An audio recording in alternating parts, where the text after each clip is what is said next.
In this video, we're going to learn about something called variables, which are a way of storing the output of code. So far, when we ran code, like in this example line here, the output, in this case the number 4, gets displayed below the code, but then it is forgotten by the R programming language itself. So if you wanted to get this answer back, you'd have to rerun the line of code all over again. To store the output of a line of code, we have to do something called assigning it to a variable. So on the left here, we see what we had on the previous slide, just 2 plus 2. And on the right, we see what happens when we assign to a variable. So we have this left-facing arrow symbol here. And then on the left of that, we have what's called a variable. And instead of the output being printed below the code, now we don't see any output, but we have created a variable called x, which holds the result of that.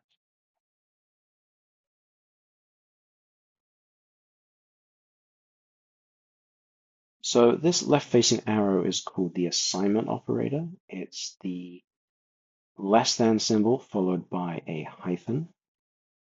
And we put the variable name on the left-hand side of the assignment operator, and the expression or the code that we want to evaluate on the right-hand side.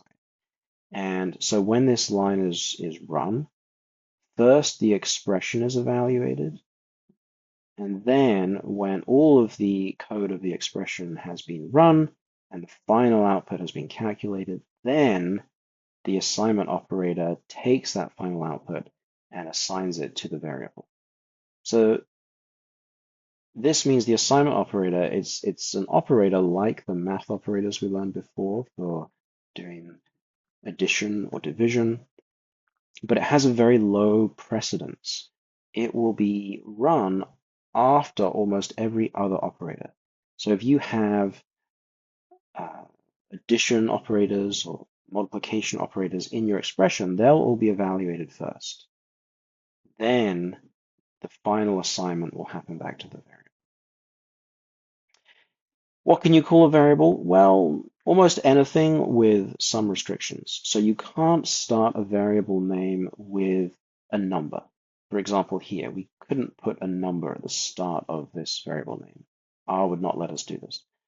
We also can't put spaces inside variable names. So if you want a variable name that uses multiple words, you need to put something other than a space between the words. So one good thing to do is to replace any spaces with underscores.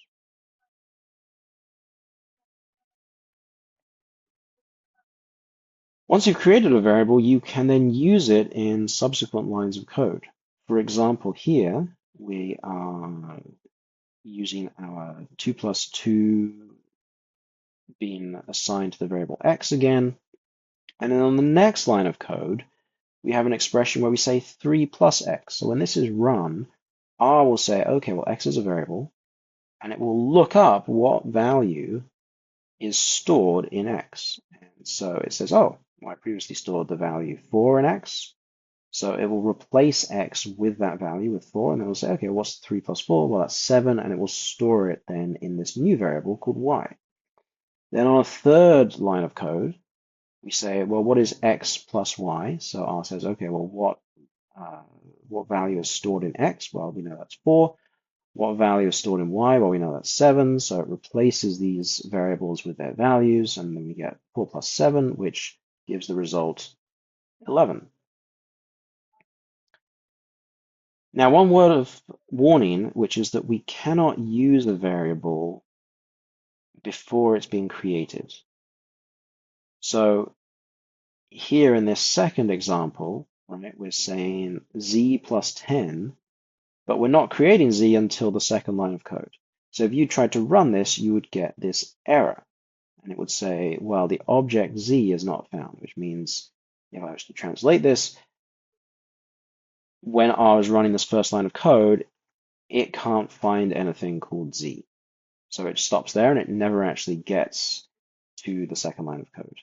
If you have an error in an R program, the program will just halt when it gets to the error.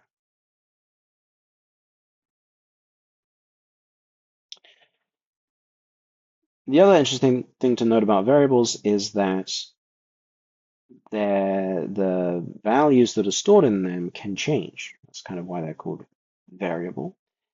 So if we were to assign the output of 2 plus 2 to x on this line, this first line, we could then overwrite the value with something else assigned to x on the second line. And then if we have a third line of code where we say, well, just what is x? I will look up what value is stored in x and it will print it out for us.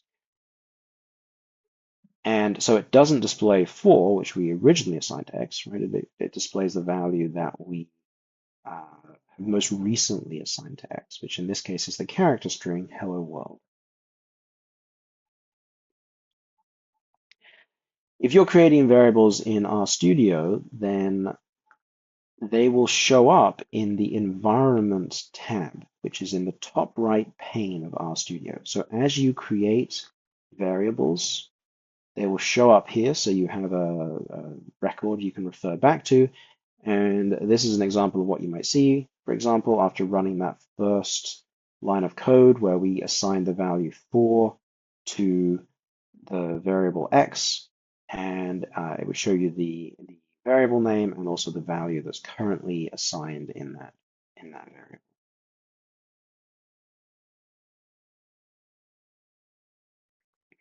Now, if you have programmed before, you might be more familiar with using the equals sign for creating new variables or assigning to variables. Technically, you can use equals for this purpose in R as well, but the assignment operator, the left-facing arrow, is preferred.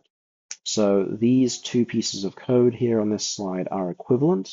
Right? Both would assign the number 4 to the variable x, but we prefer to use this version on the left that uses the assignment operator, and that's what we're going to be using going forwards.